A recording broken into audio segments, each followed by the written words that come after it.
순례자의 노래라는 제목으로 하나님의 말씀 나누겠습니다. 오늘 본문 말씀은 두 부분으로 나눌 수 있습니다. 전반부는 이스라엘 공동체가 떠올린 아주 또렷한 과거의 그런 모습입니다. 그리고 후반부는 이스라엘 공동체가 앞으로 나아가야 할 그런 미래의 소망에 관련된 말씀입니다.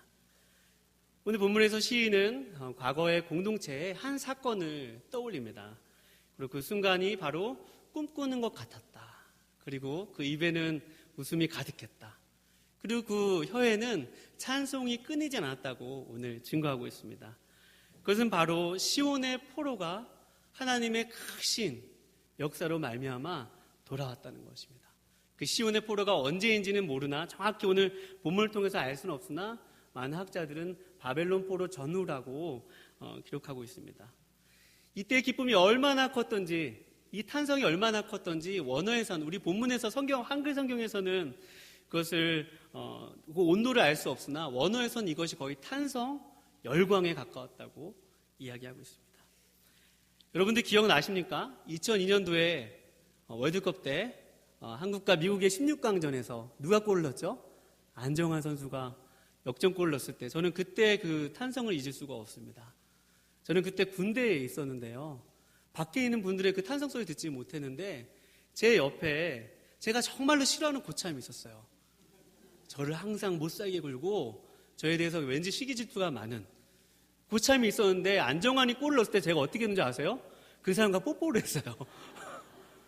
그러니까 이 열광과 탄성이 얼마나 컸다는 얘기예요. 근데 이 본문 말씀에 보면 이 열광과 탄성이 아마 이것과도 비교가 되지 않았을 것입니다. 왜냐하면 오늘 본 말씀에도 보면 열방이 하나님의 하신 일을 알았다고 그랬거든요. 그러니까 내 하나님이 어디 있느냐? 바벨론 강가에서 울며 그 가야금을 켤 때, 그 성소에서 하나님을 예배하는 것을 추억할 때 옆에 있었던 그 바벨론에 끌려갔을 때 그 사람들이 내 하나님이 어디 있느냐? 네가 그러고도 하나님의 백성이냐고 조롱하고 그 사람들 놀리던 사람들이 이제 그 열광의 패권 속에서도 페르시아라는 큰 왕국이 그 왕이 이제 고토로 돌아가라고 하는 그 명령을 내렸을 때 이 사람들이 함성 소리 들은 거예요. 이 사람들의 찬양 소리 들은 것입니다. 그랬더니 그때 그렇게 조소하던 사람들이 어떻게 했습니까? 아, 저 사람들 보니까 하나님 살아계시네. 하나님 정말 능력 있으신 분이시네 하면서 함께 증인이 된 것입니다. 여러분, 바로 교회 공동체란 어떤 것인가? 바로 함께 고백해 볼까요? 증인 공동체, 순례자의 공동체. 오늘 설교 제목은 순례자의 노래들이지만 바로 하나님께서 여태까지 내게 행하신 그 일들에 대한 증인이 되는 것입니다. 예수의 증인, 부활의 증인, 나의 가정 가운데 행하신 하나님의 그런 언약과 분명한 증거들이 여러분과 제 가운데 있을 것이에요. 그 증인들이 모인 곳이 바로 교회 공동체라는 곳입니다. 여러분들이 이 땅 가운데 사시면서 힘들고 어려울 때마다 이 교회로 모여드는 것은 바로 그러한 증인들의 그러한 고백들이 있기 때문인 줄로 믿습니다. 여러분, 교회사를 보면 주님의 몸된 교회는요 늘 시련이 있었습니다. 주님의 교회사를 이렇게 교회 2000년의 역사를 살펴보면 교회들은 언제나 시련이 있었어요. 이단에 대한 도전이 있었고요. 또 내부적으로 때로는 어려운 일들이 있어 참 가슴 아픈 일도 많았고 마귀가 항상 교회를 뒤흔드는 일들이 참 많았습니다.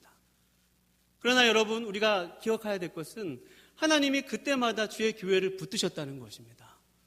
교회의 머리 되신 예수님께서 그 교회의 운명이 되셔서 항상 결국 마침내는 그 교회가 천성을 향해서 가는데 그 예수 그리스도께서 그 교회를 붙드셨다는 것입니다. 바로 이 일에 모든 교회가 증인이요 한 공동체로 순례의 길을 가고 있는 것입니다. 여러분, 그리고 그 순례자들이 바로 이 오늘을 살아갈 때 과거 행하셨던 그 하나님의 그 놀라운 일들을 생각하면서 나를 구원해 주신 일, 우리 공동체 가운데 행하신 일들을 생각하면서 오늘 하루를 살아가는 것입니다. 여러분, 오늘 이제 2부 순서에 있을 이 찬양 예배는, 이 찬양 순서는 바로 함께 한번 고백해 볼까요? 리허설이다. 좀 독특하죠? 리허설이에요. 우리가 진짜 부를 찬양은 바로 오늘 성전문을 나갈 때부터입니다. 오늘 악기를 통해서 들려질 연주, 그 다음에 중창단을 통해서, 합창단을 통해서 들려진 아름다운 소리가 이 성전에서만 머문다면 그것이 어떻게 증인들의 고백이 될 수 있겠습니까?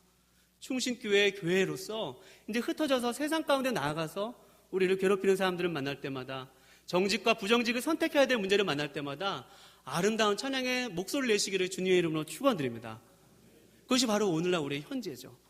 오늘 본 말씀 하반부에 보면 이런 말씀이 있어요.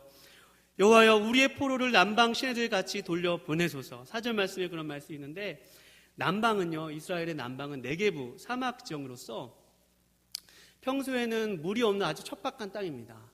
그런데 중요한 것은 예기치 못한 그런 시기에 갑자기 폭우가 내려서 그것이 와디가 돼서 홍수가 나고 그것이 시내가 된다는 거예요. 그래서 남방 시내와 같이 우리가 예기치 않은 순간에, 우리가 예측할 수 없는 그 순간에 하나님께서 이 네게부 지역을 홍수로 만드시는 것 같이 생명이 없는 땅을 생명이 가득한 땅이 되게 하신 것 같이 우리 현재의 삶 가운데 고난이 있고 때로는 어려운 일이 있지만 이전에 행했던 그 큰 일을 생각하면서 하나님, 우리의 삶에, 우리 개인의 삶에, 우리 공동체 가운데 다시 한번 그 큰 일을 행하여 주시옵소서라는 고백이 바로 오늘 4절에 있는 거예요. 그리고 5절 6절에 보면 눈물을 흘리며 씨를 뿌리는 자는 기쁨으로 거둔다고 그랬죠. 우리가 주님께서 행하신 일들을 생각하면서 오늘 하루의 현실이 때로는 눈물 같을지라도 여러분 기쁨을 거두게 되시길 축원드립니다. 우리 개인의 삶에 있어서, 우리 교회 공동체가 있어서 항상 오늘 본문 말씀에 보면 이 슈브라는 단어가 있는데 그것이 돌리다라는 뜻이거든요. 제가 아는 찬양단의 이름이 슈브라는 팀이 있어요. 슈브라는 CCM 그룹 그 예배 인도자들이 있는데 그 이름을 몰랐는데 보니까 슈브가 되돌리다라는 의미예요. 오늘 본문 말씀에 보면 시온의 포로를 돌려보내실 때 기쁨으로 그 단을 거둔다, 계속 돌린다. 하나님께서 우리의 인생을 남방 시내와 같이 또 눈물을 흘릴지라도 기쁨을 돌리고 우리의 운명이 바로 예수 그리스도와 하나로 묶여져 있기 때문에 우리 교회가, 우리 개인이 어떤 현실 가운데 있을지라도 그 하나님께서 행하셨던 일들을 생각하면서 오늘 하루로 찬양을 부르시는 저와 여러분 되시기를 주님의 이름으로 축원드립니다. 기도하시겠습니다.